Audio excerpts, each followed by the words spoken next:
27일 독일의 하이코 마스 외교장관의 인터뷰 이후 일본 언론들은 모처럼 신이 난 듯 보였습니다. G7의 의장국인 미국의 도널드 트럼프 대통령이 G7 회의에 비회원국인 한국과 러시아, 호주, 인도를 초청하고 싶다고 밝힌 것에 대해 일본에 이어 독일도 반대 의사를 나타냈다는 소식 때문이었죠. 언론들의 보도를 접한 일본 네티즌들은 한국은 세계의 안정을 파괴할 수도 있는 멤버이기 때문에 당연한 일이다. 어차피 트럼프의 돌발적인 제안이었다. 한국은 G7의 의미를 모르는 것 같다. G7에는 선진국만이 참여할 수 있다와 같은 반응을 보였는데요. 심지어 한국은 다케시마를 침략한 나라인데 이런 위험한 나라를 G7에 넣어서는 안 된다는 어처구니 없는 의견까지 찾아볼 수 있었습니다. 기사에는 엄청난 댓글이 달렸고 앞서 전해드린 네티즌들의 의견에는 수천 수백 개의 공감이 표시되어 있었습니다. 사실 한국 내에서도 이와 같은 보도를 쉽게 찾아볼 수 있어 좀 아쉬운 마음이 들기도 했습니다. 독일 외무장관의 한국과 러시아 반대 인터뷰 내용이 일본의 주장에 힘을 실어줄 수 있기 때문이죠. 한국과 독일의 외교적 이해관계가 있는데 너무 대놓고 반대 입장을 발표한 것이 아닌가 싶기도 했습니다. 여러가지 궁금증과 의문이 생겨 독일 언론 보도를 확인해 봤는데요. 일본 언론들이 너도나도 신나게 뱉어대고 있는 보도 내용과는 조금 다른 내용을 찾아볼 수 있었습니다. 독일 공영방송 도이체벨레는 현지 시간으로 26일 G7에 대한 독일 외무장관의 인터뷰를 보도했는데요. 그의 인터뷰 내용을 확인해보니 한국이 거론된 내용은 눈을 씻고 찾아봐도 전혀 찾아볼 수 없었습니다.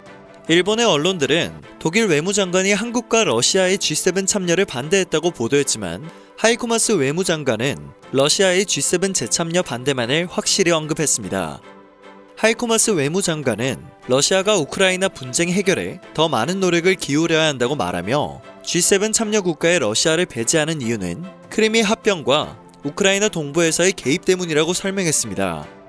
이어 그에 대한 해결책이 없는 한 G7 참여에 대한 입장은 변하지 않을 것이라고 덧붙였습니다. 참고로 G7은 원래 러시아를 포함해 G8이었는데요.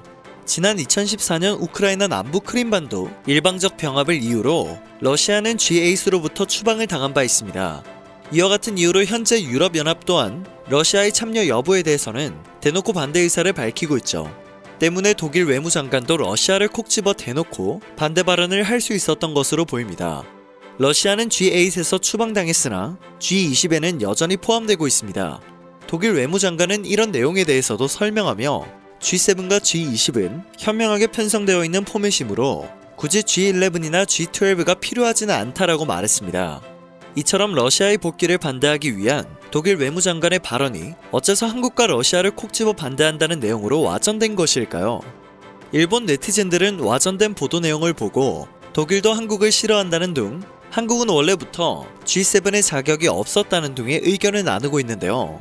팩트를 좀 체크해보고 정확한 사실만으로 한국을 비난하든 말든 했으면 하네요. 중국을 견제하기 위한 방안인 것도 맞지만 트럼프 대통령은 기존 G7이 너무 낡은 체제라 현재 세계 경제를 논의하는 데 적절치 않다는 점을 이유로 체제 확대를 주장했습니다. 현재 G7 정상회의 체제 아래서는 팬데믹과 같은 상황에서 효과적인 공조를 할 수 없음이 증명된 것은 사실이긴 하죠. 트럼프 대통령은 G7 확대 개편 계획을 밝힌 뒤 가장 먼저 문재인 대통령에게 전화를 해 초청 의사를 밝힌 바 있습니다. 한국 정부는 체제를 확대할 경우 참여 의사를 밝혔는데요. 이를 배합하던 일본 정부가 6월 말 대놓고 반대 의사를 표해 논란이 되기도 했습니다. 일본 정부는 한국이 G7을 반대한다며 미국 측의 반대 의사를 표명한 것으로 전해졌죠. 일본 정부는 북한이나 중국을 대하는 한국의 자세가 G7과 다르다는 우려를 앞세워 현재 G7의 틀을 유지해야 한다고 주장했습니다. 이에 대해 미국 측은 트럼프 대통령이 최종 판단할 것이라는 답변을 전했습니다. 우리가 알아서 할 테니 넌 신경 쓰지 마라식의 답변이 좀 시원했던 기억이 나네요. 결론적으로 일본 언론들의 보도 내용과는 다르게 독일 외무장관은 G7 확대에 대해서 한국을 꼭 집어 반대하지 않았습니다.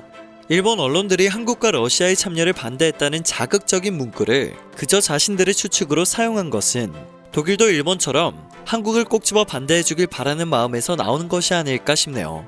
그러나 일본의 발언과는 다르게 8월 말 개최되는 G7 정상회의에는 문재인 대통령 참석이 확정된 상황입니다. 확대 개편이 확정된 것은 아니지만 한국 대통령으로서 사상 처음으로 G7 정상회의에 참석하는 것만으로도 높아진 한국의 위상을 느낄 수 있는 부분입니다. 팬데믹을 성공적으로 대처한 나라라는 인식이 강하게 박힌 현재 한국의 G7 정상회의 참가는 일본을 넘어서는 선진국 대열에 올라서는 출발점의 기회임이 분명합니다.